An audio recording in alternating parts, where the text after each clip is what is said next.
So Adventure was a really popular product, and we were there was some vibe around maybe a sequel to Adventure.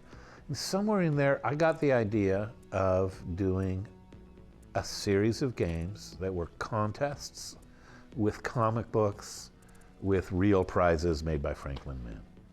We were part of Warner Communications, and somewhere along there, we had started to be doing bits of comic books with the games. And because Warner Communications owned DC Comics. Warner Communications, I happen to know, I don't know that anyone else was paying attention, also owned Franklin Mint, right? Franklin Mint being a collectible company. I don't know, they made plates and little figurines and stuff, I know, and medallions, and not my scene, but it's a creative world. It's hard to talk about this without going me, me, me. I don't love going me, me, me, but a lot of it was, I consider myself to basically have been the showrunner of Sword Quest. The concept was mine, the literary concept, the material. So the games are actually moderately literate and erudite, right? The whole story is put together as a lot like a Grail quest or something in Joseph Campbell. It would be a hero's journey, a spiritual evolution, a life. It's a story of a life, of a energetic, a magical life, right, through these mystical systems. So I embedded it in a lot of historical culture of mysticism, and sold the idea, and it went over big. It was brave, it was ambitious, it was audacious, and it had a certain je ne sais quoi, but I don't know what it is.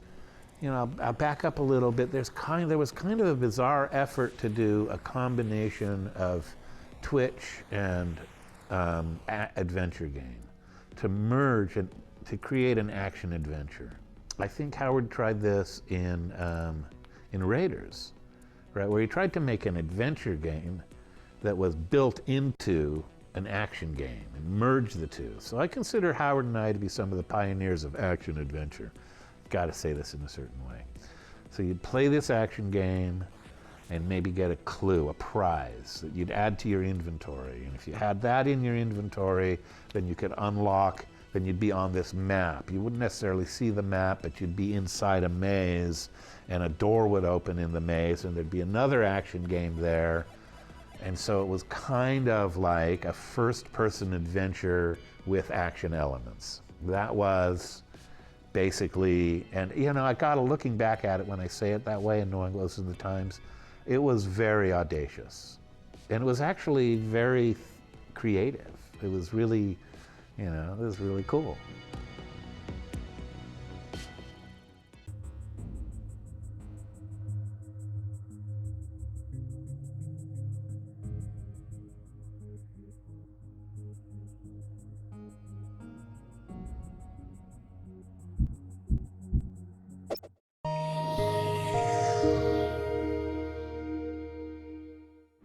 The 5200 was a tragedy.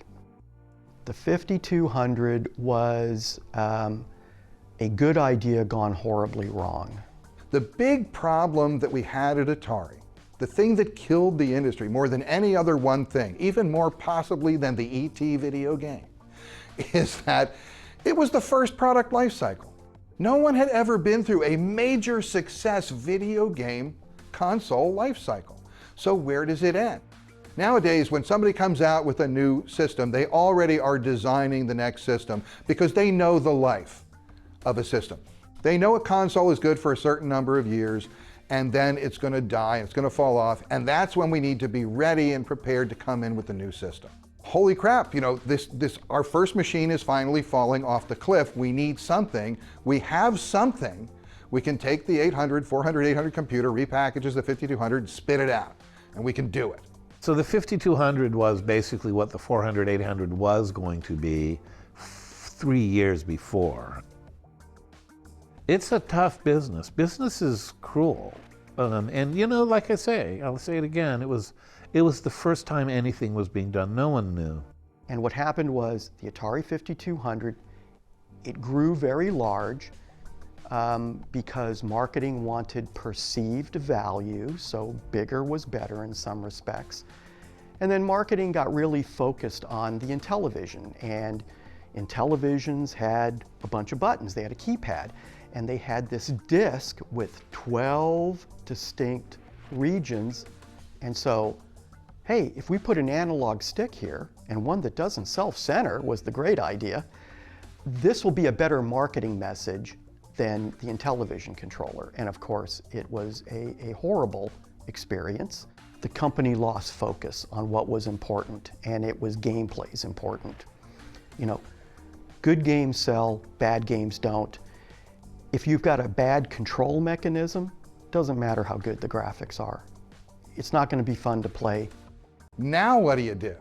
So, and that was the thing. Engineering we really wanted to do something cool, right? We wanted to do like a real next generation because the 400-800 was already last generation.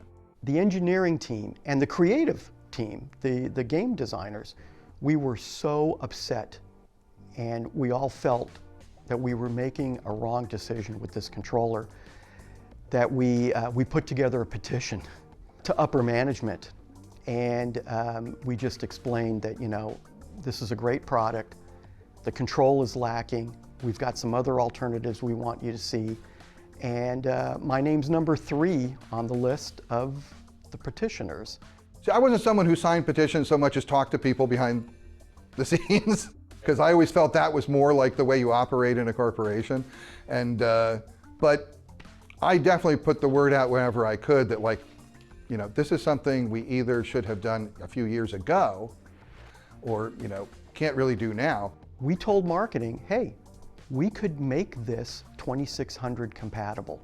They didn't want anything to do with that. They said they must be very separate and distinct. We can't have backwards compatibility, which at the time we thought might be a great feature. It's a good way to get people that have these Atari games already and keep them on the Atari platform instead of giving them an opportunity to jump to another platform. And so we designed the product specifically so that you could never have 2600 compatibility. About 2 months before launch, they demanded 2600 compatibility. And at that time, we had to build an adapter.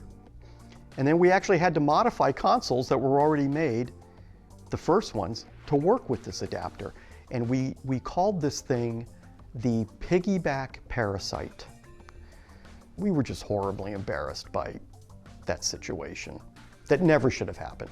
There was some big time denial, you know, around Atari, because nobody wants their parade rained on. And when it's the best parade you've ever imagined in your life, nobody wants to see a cloud. You just don't want to see it. So we didn't.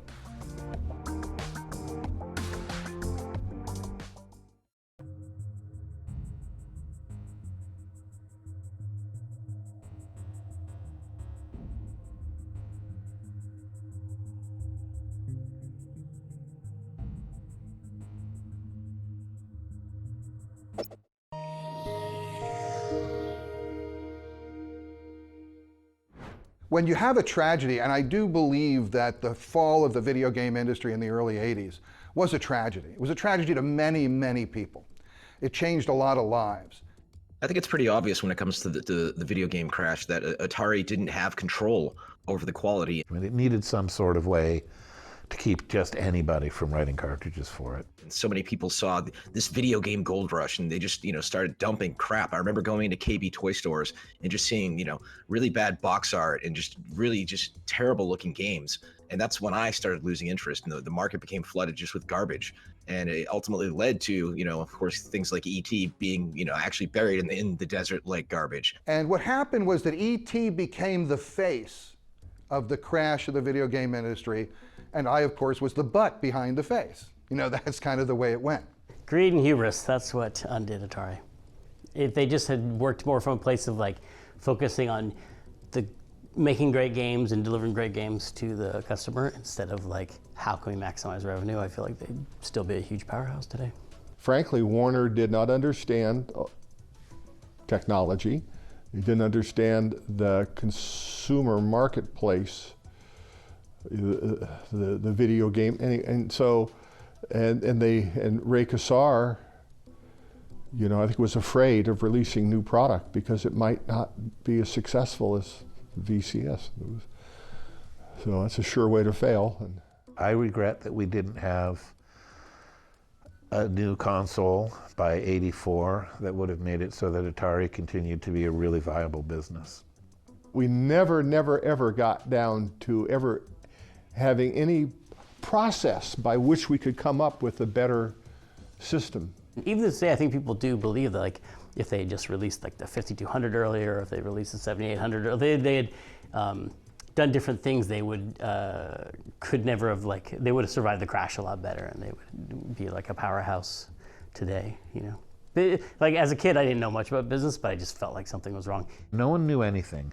Certainly no one knew how to replace an existing console with a new one. The real one-liner about why the game industry crashed and went away is that it was a first product life cycle and nobody knew what to do.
There's this funny time period in the history of, if I wrote a book on the history of the video game industry, there's this funny time period where we had left Activision and we went from this fabulous AAA office complex, beautiful. We had more space than we needed by a factor of 5, and we went to the most horrible office in Midland Park, New Jersey, in the basement of an optician's office. Game industry, this was after the crash. Game industry was a disaster. And it was just, oh man, what an office. It was horrible. But we survived in it. I mean, you gotta do what you gotta do. So anyway, we're in this horrible office, and we're doing C64 stuff at that point. And I get a call from a buddy of mine. Actually, he was our part-time sales guy. And he always visited Toys R Us, and he knew them really well. He called me and said, you know, you're gonna laugh, but they want to know if anybody's doing 2600 games. Because at that point, there were none. Nobody was doing them. But there were 26 million consoles in homes. And people were going in Toys R Us saying, why don't you sell games for my ATARI anymore? So I said, wow, that's interesting. How many would he buy if he had a 2600 game? He said, oh, you know, 20, 30,000 pieces probably. And I said, all right, I'll get back to you. So we did Title Match Wrestling and Super Skateboarding, first 2 titles. I mean, regular skateboarding, first 2 titles. And he loved them, and they sold like crazy. And at that point in time, we were the only people in the world making games on the Atari 2600.